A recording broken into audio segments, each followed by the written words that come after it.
ছেলের ছুরিকাঘাতে খুন হয়েছেন বাবা। ঘটনাটি ঘটেছে বরিশালের উজিরপুর উপজেলার খাটিয়ালপাড়া গ্রামে। সড়কের মাঝে পিতা শাহ আলম খানের গলায় চাকু ঢুকিয়ে হত্যা করে ছেলে শিমুল।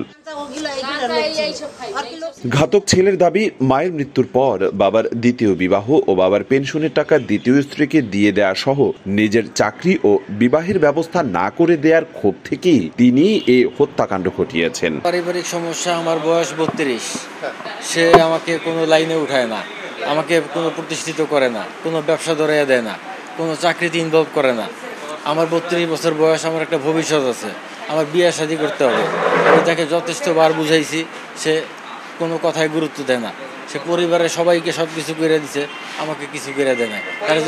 তার যে দ্বিতীয় ওয়াইফ 1 কোটি টাকা চুরি করে নিয়ে গেছে, 1 কোটি টাকা চুরি করে নিয়ে গেছে, কিন্তু এখন সে নিঃস্ব, তার বাজার করার মতো টাকা তার কাছে নাই।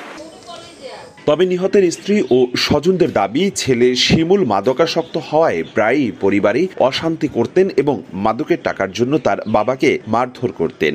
নিজ পিতাকে এমন নির্মম হত্যার জন্য ছেলের দৃষ্টান্তমূলক শাস্তি দাবি করেছেন তারা। 3-4 বার মারতেও গেছে, তারপর আর রিহ্যাবে দেওয়া হয়েছে, 3-4 বার রিহ্যাবেও দেওয়া হয়েছে। ছেলে একদমই ভালো না। শেষে বাড়ি আসার পরেও মারামারি, দরাদরি, ঝগড়া নেবে নাই। তারপর হঠাৎ করে আমি বাবার বাড়ি গেছি, মেয়ে ভর্তি করাইছি। করাবার পরে ওইখানে থাকি, এখানে ছেলে আর বাবা থাকতেছে। থাকার পরে হঠাৎ করে আজকে এই ঘটনা ঘটছে। পারিবারিক কোনো কলহ ছিল না বা কোনো সমস্যাও ছিল না। ওই ছেলে আর কি একটু নেশাখোর টাইপের ছিল।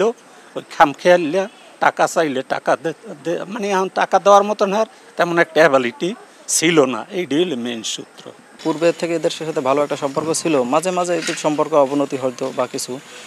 ছেলেটা আসলে একটু অ্যাবনর্মাল এরকম আর কি, মাঝে মাঝে ভালো সম্পর্কই থাকতো।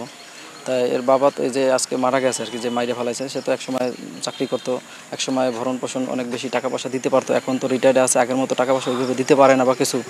এর প্রক্রিয়া আর কি, প্রতিক্রিয়া আর কি এরকম একটা সৃষ্টি হয়েছে। ওই ছেলে নেশা টেশা খাইতো, পরে প্রায় টাকা চাইতো, টাকা না দিতে পারলেই বাবারে মারধর করতো মাঝে মাঝে। এরপর আজকে নাকি ওই রকম টাকাই চাইছে, পরে টাকা দিতে পারে নাই, টাকা ছিল না তার কাছে, এজন্য ওই মারি ফেলাইছে। বাকবিতণ্ডা হয়েছে অনেক। এরপরে মামা আমাকে ফোন দিছে 1:15 বাজে, যে এইভাবে শিমুল আমার সাথে খারাপ ব্যবহার করতেছে, তুই কোথায়? আমি বলছি, মামা আমি উজিরপুরে আসছি, আমার তো আসতে একটু দেরি হইবে। এরপর বলে যে তুই সম্ভব হলে একটু পুলিশ পাঠা, নাহলে তুই একটু আস। এরপরে আমি যাইতেছি, মাঝপথেই আমার ছোটো মামা আমাকে ফোন দিয়ে বলে যে সে তোর মামারে শিমুল মাইরে ফেলাইছে, চাকু মারছে। আমি বললাম, এর মধ্যে চাকু মারছে কীভাবে? সে তো রাস্তায় থাকার কথা, শিমুল তো বাসায় থাকার কথা। আমি যখন আসছি তখন তারে আমি কথা বলতে দেখছি, ফোনে কথা বলে, আর তার ছেলেকে দেখছি আমি রাস্তায় দাঁড়ানো। তারপরে আমি ওর সাথে কথা বলছি যে ফ্যামিলিতে কোনো সমস্যা, বলছে হ্যাঁ আমার পারিবারিক সমস্যা।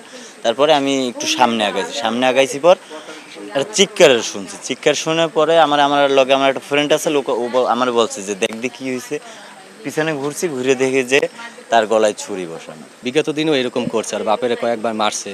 এই মিলন মামা আমার ফোন দিয়ে বলছে যে মিলেছে এরকম করে, বাপের সিগারেট কিনে দিতে বলে, মানে অনেক অত্যাচার করে। তারপরে আমাদের মসজিদ থেকে আজকে নামাজ পড়ে বের হওয়ার পরে এই ঘটনা ঘটছে।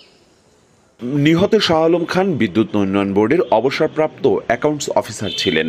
2 সংসার মিলিয়ে 3 কন্যা ও 1 পুত্র সন্তান রয়েছে তার। অপূর্ব অপু, সময় সংবাদ, বরিশাল।